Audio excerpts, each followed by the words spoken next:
आप हैं अंतर्राष्ट्रीय कलाकार श्री राजन कुमार जी। राजन कुमार जी, मैं हूँ IPS यादव राजन जी के साथ।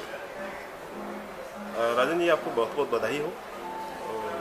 पद्म श्री के लिए आपका जो नॉमिनेशन हुआ है उसके बारे में मैं आपसे जानना चाहता हूँ। विश्व के तमाम फैंस को मेरा नमस्ते। मैं बहुत खुश हूँ अंदर से। नाम सुनते ही ऐसा लगता है कि जैसे सब कुछ मेरी झोली में आ गया हो। पद्मश्री को मैं बहुत रिस्पेक्ट करता हूँ। बहुत बड़ा अवार्ड है।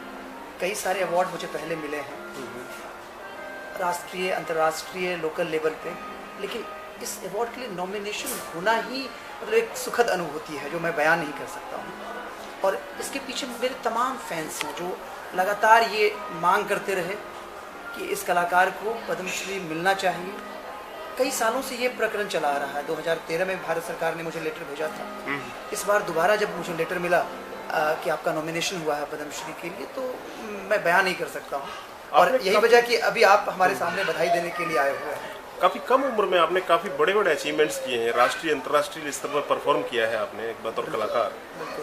नेशनल परेड में भी आपने हिस्सा लिया है और राष्ट्रीय पुरस्कार और जो खेल होते हैं उनमें भी आपने परफॉर्म किया है। तो ये जो क्या इसका कामयाबी का राज है, बताइए। अभिनेता के तौर पर जब भी एक चैलेंज मेरे सामने आया कि देश को रिप्रेजेंट करने की बात आई, भारत को दुनिया के सामने रखने की बात आई, तो मैंने हमेशा उसको एक हुनर के तरीके से लिया।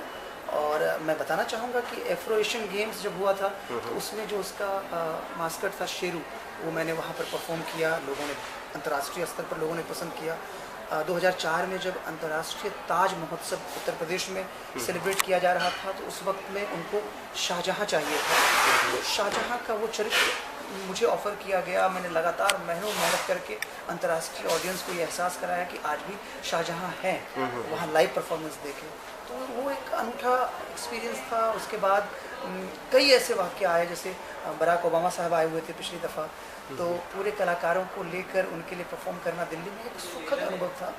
तो इस तरीके से हमने काफ़ी काम किया और मज़ा आया। अभी 26 जनवरी को भी आपने परफॉर्म किया? हाँ, वही मैंने कहा कि आपको बराक ओबामा साहब आए हुए थे 26 जनवरी को, जो कि देश के लिए चैलेंज था और हमने उस चैलेंज को स्वीकार किया। और बराक ओबामा साहब से मिलकर जो खुशी हुई वो मैं बयान नहीं कर सकता हूँ। और फिर अपने प्रधानमंत्री महोदय ने शाबाशी दी। राष्ट्रपति महोदय साहब के लिए हमने परफॉर्म किया राष्ट्रपति भवन में अंतर्राष्ट्रीय गेस्ट के सामने। वो एक अनूठा अनुभव था।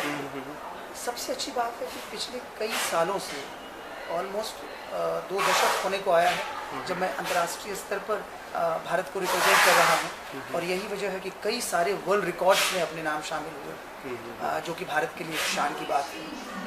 अच्छा, कभी कभी क्या आपको भी ऐसा लगता है कि पद्मश्री के लिए यू आर टू यंग? मुझे लगता है पद्मश्री अवार्ड यंग या ओल्ड देखकर नहीं दिया जाता है। इसके लिए काम पैमाना होना चाहिए और होता भी है वही। बहुत सारे ऐसे लोग हैं, सानिया मिर्ज़ा मैम को या सचिन साहब को भारत रत्न मिला, ठीक है ना। तो कई लोगों ने ऑब्जेक्शन भी लिया कि भाई कम उम्र है इनकी, अभी बहुत सारे लोग और भी हैं।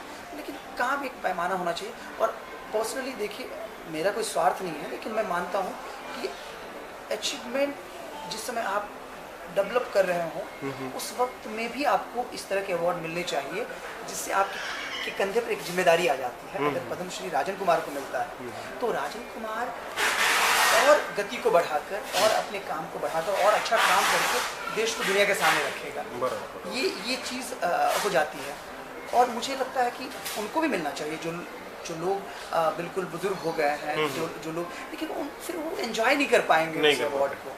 उनका सम्मान होना चाहिए, बिल्कुल उनके लिए भी अवार्ड होना चाहिए। पद्मश्री जो दिया जाता है उसको देने के पीछे जो कसौटी है वो सिर्फ प्रतिभा और आपने जो काम किए हैं वही है, उम्र का कोई इससे लेना शायद यही वजह है कि नॉमिनेशन होकर जो लेटर भारत सरकार का मेरे पास आया हुआ है नॉमिनेशन के लिए, वो काम को देखकर, आपके प्रतिभा को देखकर, आपने देश के लिए कितना आउटपुट किया है ये देखते हुए आपका नॉमिनेशन। चलिए, हमारी बहुत बहुत शुभकामनाएं आपको जल्दी ही। जय हिंद, पद्मश्री। जय भारत।